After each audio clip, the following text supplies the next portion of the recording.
Kroger Tenderay Beef, no other beef so fresh can be so tender, presents Hearts in Harmony, transcribed.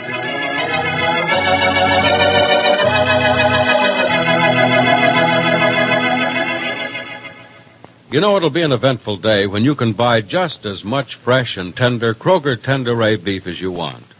Listen, though, speaking of important occasions, there's a big event taking place right now at your neighborhood Kroger store. It's a special feature of delicious Kroger selected seafoods, the finest selection and the very best flavored seafood and fish in town. There's saltwater and freshwater fish, fish for baking, for frying, for broiling, and fish for chowder. And every morsel is firm-fleshed, tender, delicious, just the kind of fish your family will love. You see, Kroger selected seafoods have that fresh-caught flavor because they're rush-delivered to your neighborhood Kroger store by Kroger's own special rush delivery system. And after delivery, that tangy flavor of the sea is preserved and protected for your enjoyment through precision refrigeration. And something else you'll want to keep in mind is that Kroger selected seafoods are priced to save you money. So plan to get some Kroger selected seafood soon. Visit your Kroger store and make your choice from the tempting variety you'll find waiting for you there. Remember, Kroger selected seafoods are an exclusive Kroger feature, available at your Kroger store only.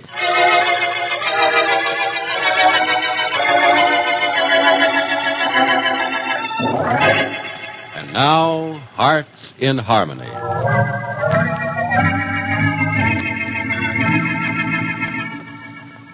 In the forest at the far end of Rossville Lake, Bill Carver and Jerry Manson were about to take final vengeance on Penny Gibbs, when suddenly, as if from nowhere, Freddie Lang appeared.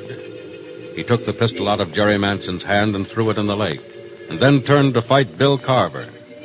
As the fight continues, Jerry Manson yelled, Bill, you have him down now. Hit him hard and finish it. You just think you got me down, Carver? Freddie, you're on top of him. Hit him hard. Oh, Freddie, hit him. He can't win against Bill, so don't ask him to, Penny, because he can't do it. Oh, no, Freddie, you're making him quit. Freddie, you're really making him quit. Bill, get up. Fight back, you fool. Fight back. You're twice his size. Fight back. Oh, Freddie, you've got him. You've really got him. Freddie. Oh, Freddie. Yeah, Gibbsy. Yeah, looks like I got him, huh? Mm-hmm. I just had to get him. He'd have finished both of us off. Freddie, are you all right? Yeah, I think I can get up a little now. I ain't sure, though. That guy hits hard. Bill, what's the matter with you? Get up. Jerry, he ain't never going to get up. Not for a while, anyway.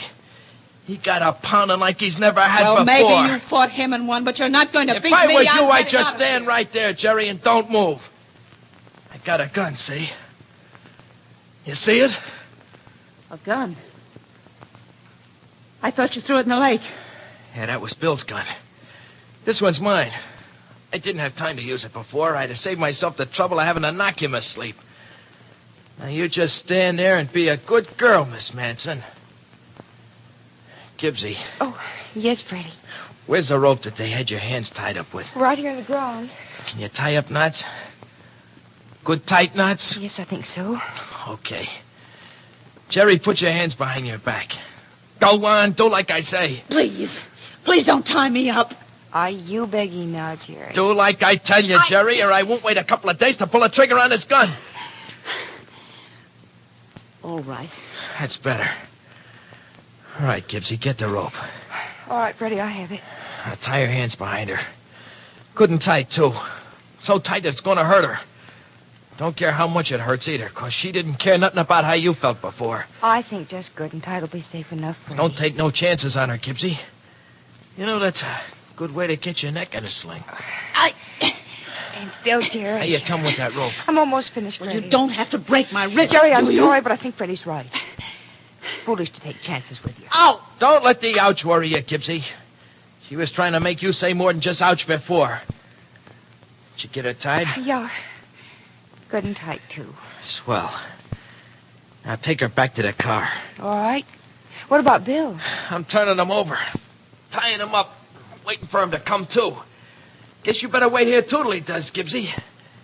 I don't want to let you out of my sight until we got 'em both in a good, safe place. Well, where are we taking Freddie?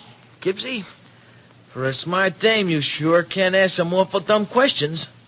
We're heading these two back to the cops. And for the first time in my life, Gibbsy, I'm going to be glad to see a jail.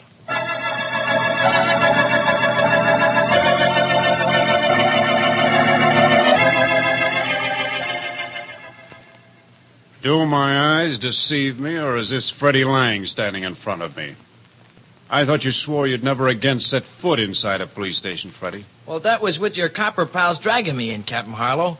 See, look, I got an automobile full of a couple of people that I think you'd be liking to see. Who?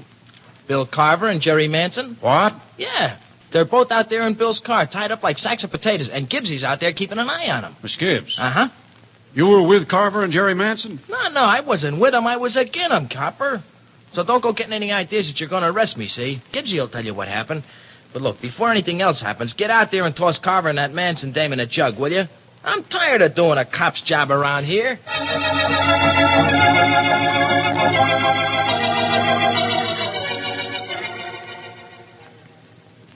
It's good to be home, Gibbsy. Wonderful, Freddie. Too bad there wasn't no reception committee to greet you.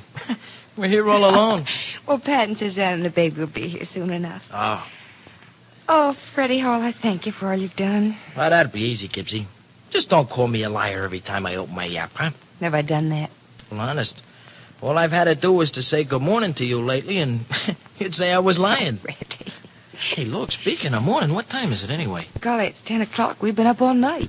I guess that's maybe why I feel sort of funny in the stomach, huh? No, that's just nerves. I feel all jumpy inside, too.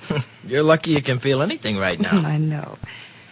I hate to think what would have happened to me or where I'd be if you hadn't come along.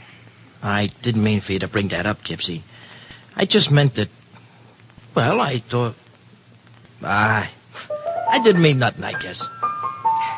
You know, Freddie, I'd forgotten that you played the piano. I ain't touched it at all since you disappeared, Gibbsy. Touch it now. I just did. No, play something. I'd like to know that everything's back to normal. I would if you do. Well, my hands are kind of beat up, Gibbsy. You know, that guy Carver has a tough jaw. But I'll try, if you want me to. Mm-hmm. I want you to. Okay. How about this?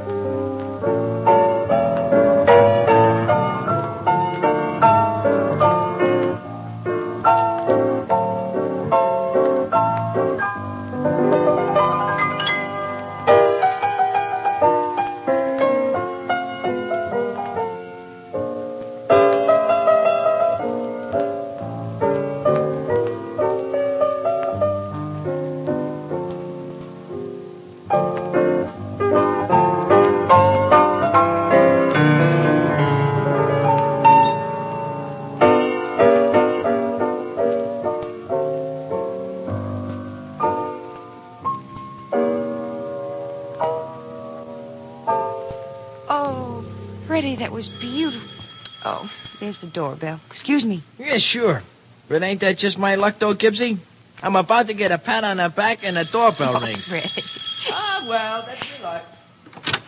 Oh, Hello, Miss Gibbs. hello, Captain Harlow. Don't look so discouraged, Miss Gibbs. I'm not here to arrest Freddie Lang or anything like that. No? No. So, in that case, may I come in? Well, yes. In any case. Thank you. Freddie here? Yeah, he's in the living room. Hey, who is that, Gibbsy? That cop again? Go on in, Captain. Thank you, Miss Gibbs. Yes, Freddie, it's that cop again. Hey, look, what do I have to do for you guys to make you leave me alone, huh? Freddie, I'm not here to arrest you or even make a sour face at you. I just want to know a few things for the record. The record? What record? The record of the case against Bill Carver and Jerry Manson. The FBI wants them for kidnapping. You'll have to talk to Mr. Tobin of the FBI, too. You too, Miss Gibbs. Yes, I realize that. But you, Freddie, you've got a lot more to tell than Miss Gibbs. In the matter of the rescue, that is. Oh. I'd like to ask you a few questions. Well, for once in my life, I'm not afraid to answer them, Copper. Well, go ahead. Good. You arrived on the scene of the attempted murder of Miss Gibbs just as Bill Carver and Jerry Manson were about to shoot her. Uh-huh. Well, how did you get there? I followed them through the woods. But Freddie, that was 30 miles from Rossville. How did you get there? I followed him. How? In another car? No, I don't have no car. And it wouldn't have been a smart thing to do to try and follow him that way anyhow. But I'll tell you how it was. All right. Slowly now. I want to take notes on this. Yeah, sure. Hey, be sure I get the medal, too, Oh, will Freddie, you? tell Captain Harlow what he wants to know. Okay, Gibbsy. Well, you see, Copper, it was this way. Rover Boy Keith, he says to me... Rover Boy? Oh, that's Freddie's name for Johnny Keith. Oh, I see. Well, go ahead, Freddie. Yeah, sure. Well, you see, after Rover Boy Keith told me that the cops was going to surround the house where I knew that Bill and Jerry was keeping Gibbsy, well, I scrammed down there myself, see, and got there ahead of you guys. I see. You warned Carver then? No, I didn't even see him. He'd already planned to take Gibbsy out and kill her when I got there. Uh-huh. You see, the car was there all ready to drive away. So I climbed into the trunk and back of the car, and so everywhere they went, I went along too. See, it was just that simple like that. Guess I was a smart guy, huh? You took an awful chance, Freddie. You might have been killed, too. But I wasn't killed, was I? No, you weren't. Look, Freddie, if you don't mind shaking hands with a copper, I'd like to shake hands with you. Nah, I don't mind at all, if you don't. Good. Good work, boy. I want to apologize for thinking all the things I did about you. You mean that now I'm okay with the cops in this town? Yes, Freddie, if you've done anything wrong in this town in the past, you're forgiven, completely forgiven. The slate is clean. Oh, you wiped the slate clean, huh? Well, look, you want to wipe one more thing off of it while you're at it? What do you mean? Well, you see, I thought I ought to have a gun while I went out there to give Gibbsy a hand. You had a gun? Oh, yes, he had a gun, Captain, but he needed it. Jerry was still a problem after he got through with Bill Carver. Yeah, but I don't need the gun no more, Copper, so if you want to take it back to where I got it... Back where you got it? Yeah, and you can wipe this one off the slate, too, huh? You see, I didn't have the time nor the dough to buy a gun when I was going out after Gibbsy, so I had to bust into Grimes' store and steal one. Oh, Freddie. Now you can wipe that little thing off the slate, too, can't you, Copper? Well, I guess.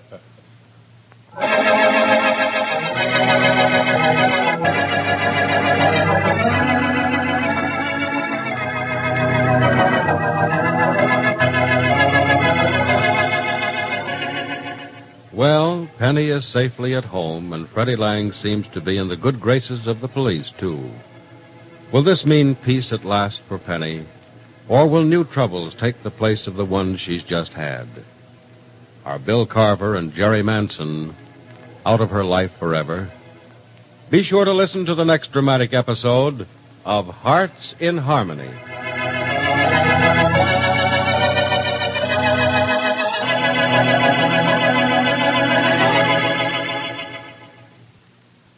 When you visit your neighborhood Kroger store, you'll find that there's still not much chance of getting famous Kroger Tenderay beef. But you'll make another discovery, and a mighty delightful one. You'll find waiting for you a marvelous variety of this exclusive Kroger feature, Kroger Selected Seafood. You've never seen finer-looking saltwater and freshwater fish, and you've never eaten finer flavored seafood either. Yes, Kroger Selected Seafood is tender and delicious, just chock full of real ocean-fresh flavor.